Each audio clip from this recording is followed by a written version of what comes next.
potrero, becerrero, de Tuxtilla, trono de montar quesilla, o el caballo caballero, sin piquetes de avispero, me comí el panal entero, porque ya entendí la maña, la ciencia no me es extraña, sano crezco allá en la grama, porque oigo y veo el programa, y el que sabe, y al que sabe no lo engañan. Campo el milagro, dulce y murmullo, te seduce y es tan tuyo. Veracruz agropecuario, produce orgullo.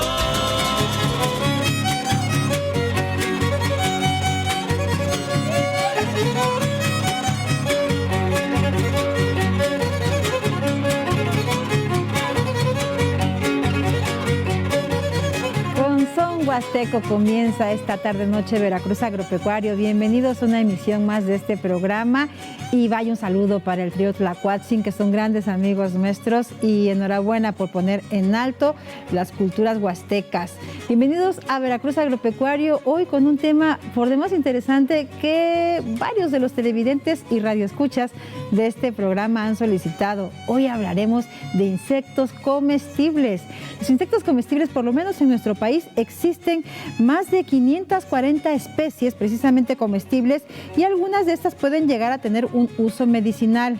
Si hablamos de insectos comestibles, por supuesto que nos trasladamos a épocas prehispánicas, en donde pues se acostumbraba precisamente esta gastronomía, en donde aprovechaban la riqueza natural precisamente para nutrirse, para disfrutarla, y no forma parte de un pasado remoto, sigue siendo una realidad en muchas de las comunidades de nuestro país. Hoy conversaremos con una mujer que ha destinado bastante de su tiempo y estudio a estos temas. Ella es la doctora Yomal Melgar, investigadora de la Universidad Veracruzana, que precisamente nos compartirá datos que pueden ser bastante interesantes, y pues es una alternativa también como alta gastronomía, como comida gourmet, pero también con usos medicinales. Así que lo invitamos a que se ponga cómodo, a que disfrute en toda la extensión de la palabra de nuestro Veracruz Agropecuario, y mientras esto sucede, nos trasladaremos al sur de Veracruz.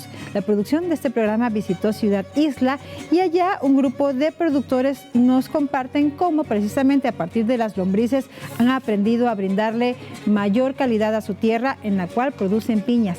Escuchemos.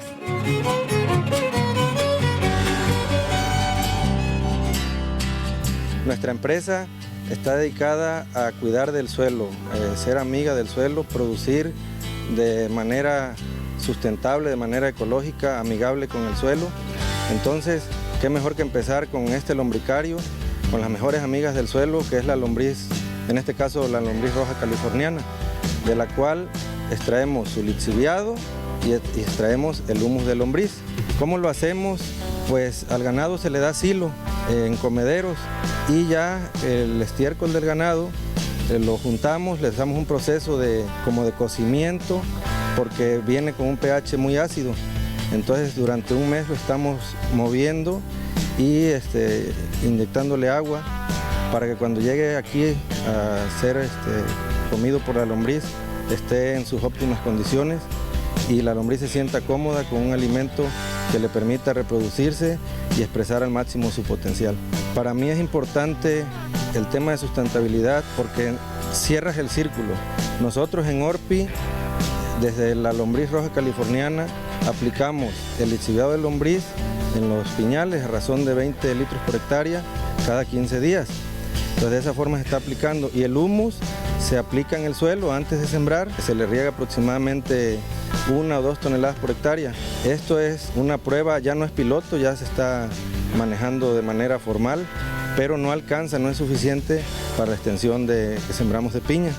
Por lo tanto, estamos hablando con otras ganaderías para que ellos la produzcan y nosotros poderle comprar tanto el humus como el lixiviado. Yo recomiendo ampliamente que se utilice la lombriz roja californiana para el cultivo, para todos los cultivos, todos lo podemos hacer. Nosotros ocupamos el desecho del ganado, pero pueden ser otros desechos, puede ser incluso la cachaza de la caña que hay en abundancia.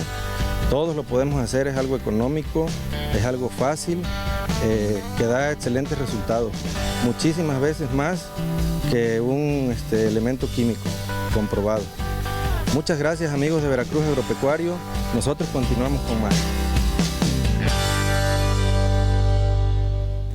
saludos a los productores de allá del sur. Nos encanta pues escuchar de estas mentalidades, estas ideas que de alguna manera se atreven a cambiar la agricultura convencional para dar un paso hacia una agricultura más amigable con el ambiente. Así que ojalá que esta piña, que de alguna manera es agroecológica y en algunos casos orgánicas, goce de buenos mercados para que a su vez también pues represente un comercio justo, que a final de cuentas de eso se trata esta historia. Y hoy estamos, pues ya le decíamos al inicio del programa, felices de recibir aquí a una muy buena amiga de este programa. Qué alegría conversar nuevamente con la doctora Guiomar Melgar, investigadora y profesora de la Universidad Veracruzana. Bienvenida, Guiomar, ¿cómo estás? ¿Cómo te ha ido? Bien, gracias, Isela, encantada de que me inviten.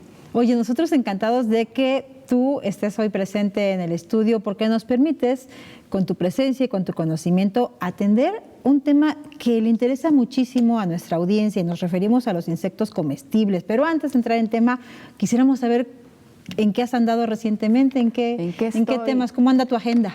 Mi agenda está medio complicada, como siempre. Ahora estamos trabajando con abejas, con miel, estamos trabajando con productores, pronto te tengo noticias de eso.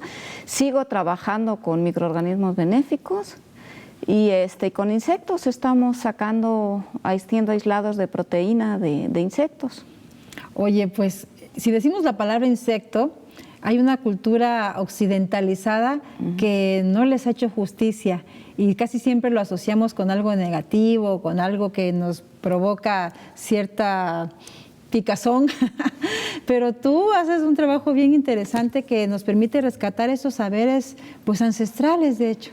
Pues sí, los países de la franja tropical del mundo consumen insectos desde siempre. México probablemente es el que tiene más biodiversidad de insectos comestibles. Hay reportadas más de 400 especies distintas de insectos que comemos los mexicanos. Pero la República del Congo y Tailandia, pues ahí no van mal tampoco en biodiversidad de insectos. Fue la cultura occidental quien empezó a considerar como plaga a los insectos porque en los climas templados el insecto se come los granos que están almacenados para el invierno. Entonces, en esa concepción se considera al insecto como algo malo, pero los gorgojos, gusanos de la harina y demás animalitos siempre nos han acompañado. Lo sorprendente es que para el mexicano nunca fue una plaga. Si te acuerdas de cómo era la milpa tradicional, a ver, ¿qué tenía la milpa? ¿Qué tenía? Bueno, la milpa tradicional, ¿en qué se basaba? En chilacayotes, maíz, calabacita, ¿sí? Sí, o sea, era la diada maíz frijol, que enriquece el suelo, la calabacita que maneja la humedad, el chile que ahuyenta a los roedores y un montón de chapulines que nunca se habían considerado una plaga, eran la fuente de proteína principal de las comunidades. Los niños y las mujeres iban a recolectar los chapulines para consumo y nunca se consideró que fuera una maldición que llegara a los campos de maíz, a las milpas, el chapulín, porque acuérdense que en la época prehispánica aquí no había grandes animales, no teníamos ganado, tampoco había pollos ni nada, entonces la fuente de proteína animal fundamental, salvo algún que otro venado que se cazaba, eran los insectos.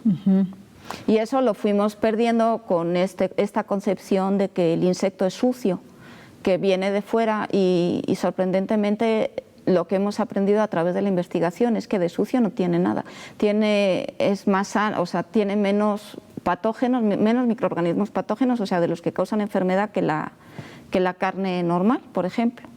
Y además las enfermedades que les afectan a los insectos no suelen afectarnos a nosotros porque estamos más lejanos genéticamente de un insecto que de otro animal.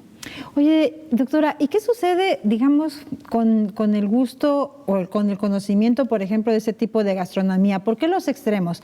Es decir, me refiero a que en muchas de las comunidades forma parte precisamente de su dieta y de su alimentación, en comunidades indígenas, o bien está este otro conocido como cocina gourmet, pero en medio parece que no estamos tan enterados. Sí, a mí me recuerda mucho, siempre hago un paralelismo con la lactancia materna.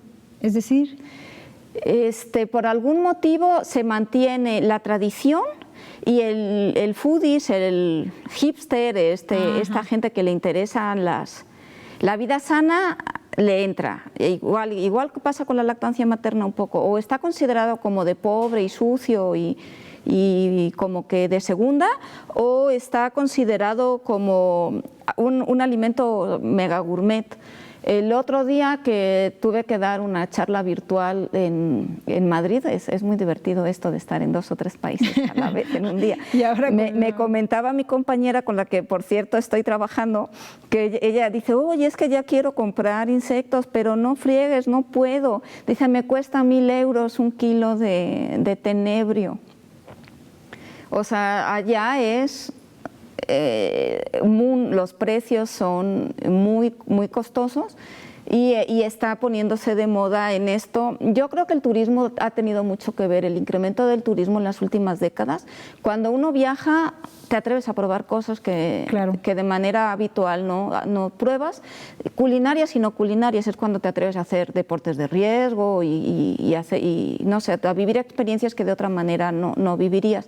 Y en ese ambiente del crecimiento del turismo, pues el turista que va al mercado de Oaxaca o al mercado de San Juan en la Ciudad de México o acá al centro en época de lluvias, pues decide probar los chapulines, cosa que probablemente en otra situación no haría, y es un cambio que está siendo lento, pero no crean que tan lento. Cuando yo era niña, en los programas de televisión eso de consumir insectos eran los grandes retos con los que nadie se atrevía, ¿no? Sí.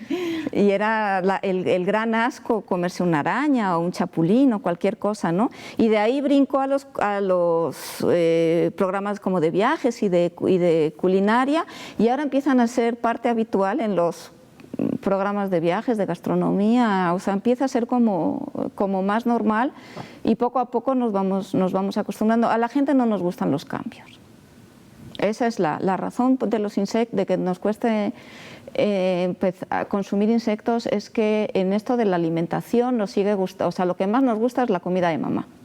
Y cambiar eso nos cuesta habitualmente bastante. De hecho, la dieta es uno de los últimos factores de cambio en las comunidades que emigran. Incluso se tarda más en cambiar la dieta que a veces la religión. Fíjate. Porque es más intrínseco de cada uno de nosotros. Entonces es normal que nos cueste. Oye, y en el mejor de los casos estamos acostumbrados a la comida de mamá, dando por hecho que mamá sea como las nuestras, responsables y buenas administradoras y mujeres conscientes. Pero desgraciadamente estamos ahora mismo incluso, fíjate, en un momento en el que nos pone de frente las malas decisiones que hemos tomado respecto a nuestra gastronomía y alimentación, pues por una serie de factores también que nos han invadido, desde mercadotecnia, desde políticas públicas también y económicas, un tratado de libre comercio que celebraba la entrada supuestamente de nuevas opciones, pero que lo que provocó en un país como México fue la entrada de transnacionales y una gran cantidad de hamburguesas y una serie de alimentos chatarra, sí, que perturbó muchísimo nuestra propia dieta y alimentación. Se ha ido soberanía perdiendo el traspatio. Por ejemplo. Hay un estudio clásico en Yucatán de traspatio de los años 70 en el que fueron investigadores, creo que de Estados Unidos, porque no entendían por qué las comunidades indígenas de Yucatán no tenían malnutrición. Entonces estudiaron las comunidades indígenas y ellos llegaron a la conclusión de que era el traspatio, porque en el traspatio había más de 60 variedades distintas que las comunidades mayas consumían. Claro. Cuando hace como 10 años regresaron a las comunidades, en las comunidades había malnutrición porque las especies de traspatio paradójicamente se habían reducido a la mitad la variedad del traspatio. Entonces ellos sí achacaron a la pérdida del traspatio mucho de los problemas, y eso se ha debido a que hubo un tiempo en que era mucho más barato consumir un refresco que consumir agua. Acuérdense, consumir una bolsa de cualquier botana que un taco. O sea, hubo un tiempo que económicamente era era más barato, y además nos lo vendían como, otra vez, como que no era de pobre, como que nuestra dieta tradicional había que menospreciarla. Cuando curiosamente los países que comen bien y que tienen mejor estilo de vida y más longevidad en sus poblaciones están sumamente orgullosos de su gastronomía, y a México, que tiene una de las gastronomías más biodiversas del mundo, nos ha costado muchos años sentirnos orgullosos de ella. Todavía no nos creemos que la UNESCO la considere patrimonio intangible de la humanidad. Sí. De manera reciente incluso se acaba de conmemorar este día, el Día de la Alimentación, y se trae a colación este reconocimiento pues para resignificar, doctora, digamos, la relevancia de nuestros orígenes también, y de esta gastronomía que es posible, y también de este tipo de opciones como son los insectos comestibles, que forman parte de nuestra cultura, pero que lo tenemos un poco olvidado. Por eso nosotros celebramos que existan académicas como tú, que se va a campo, que investiga y que trae al presente y que comparte con sus estudiantes también este tipo de información. Sí, gracias. Me cuesta, no creas, al principio a los estudiantes a veces también acercarse a los insectos, sobre todo a la cría de algunas especies, sí les cuesta, porque tenemos muchos tabús culturales. Pero sí, ahí vamos. La verdad es que yo considero que es un tema de futuro imprescindible si queremos dar de comer a todos los que estamos empezando a hacer y a salvar el planeta, porque los insectos no producen gases invernadero prácticamente, son mucho más eficientes en alimentación. Por 2 kilos de alimento ellos crecen 1 kilo,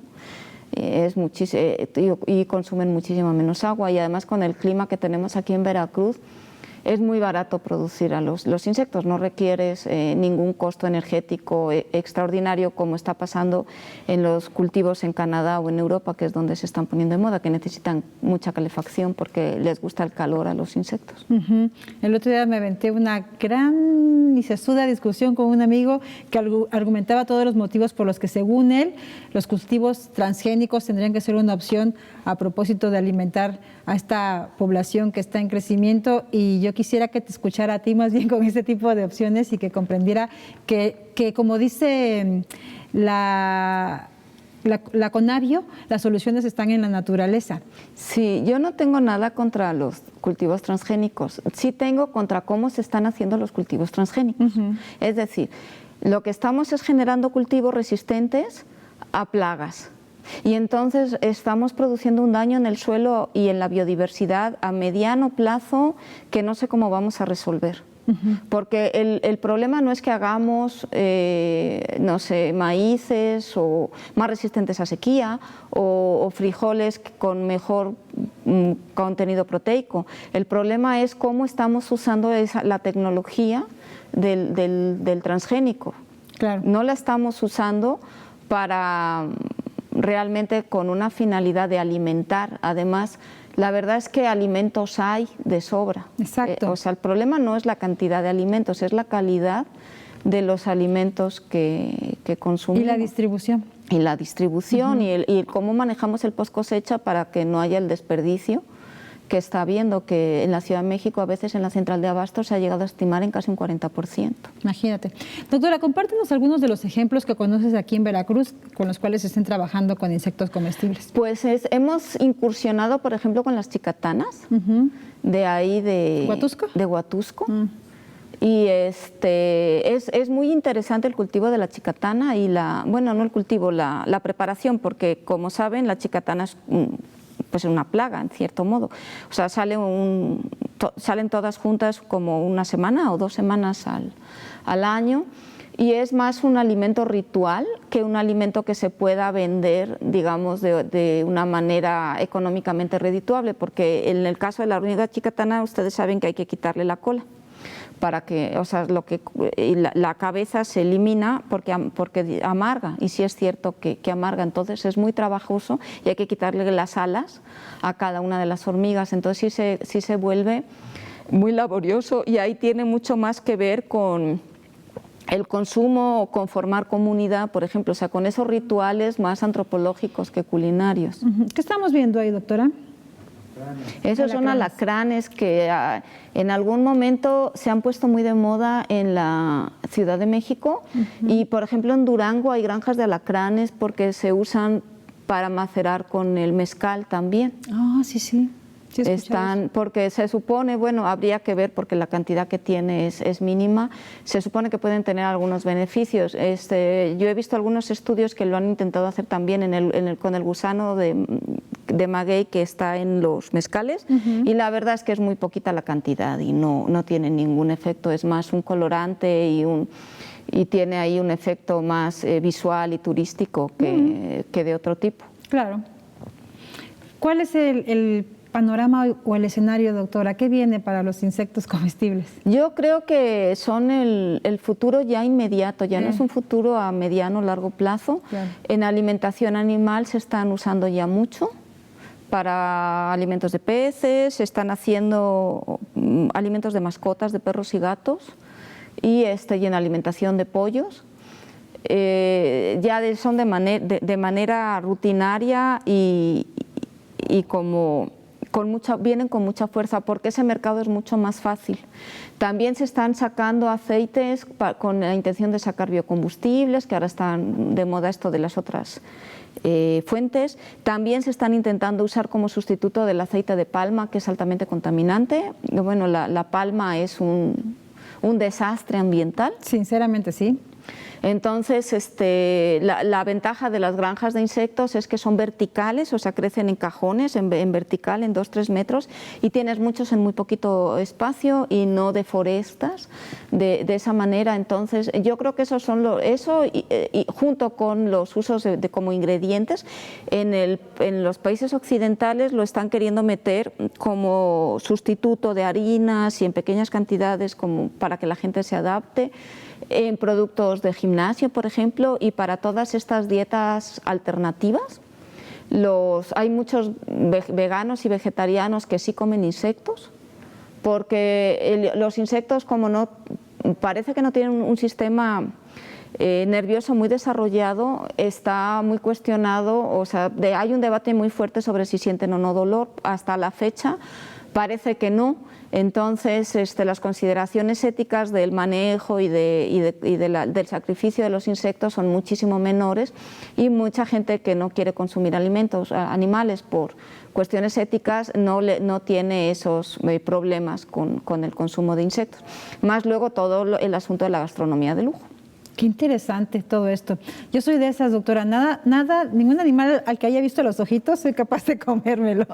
Oye, para quien quiera más información de este interesante mundo del trabajo que tú realizas y esta investigación, ¿cómo te pueden contactar? ¿Dónde te escriben? Pues al correo electrónico de la universidad, que es gmelgar@uv.mx, y pues con mucho gusto les atendemos. Ya estamos colaborando con algunos empresarios aquí de Veracruz, dándoles asesorías y trabajando con estudiantes.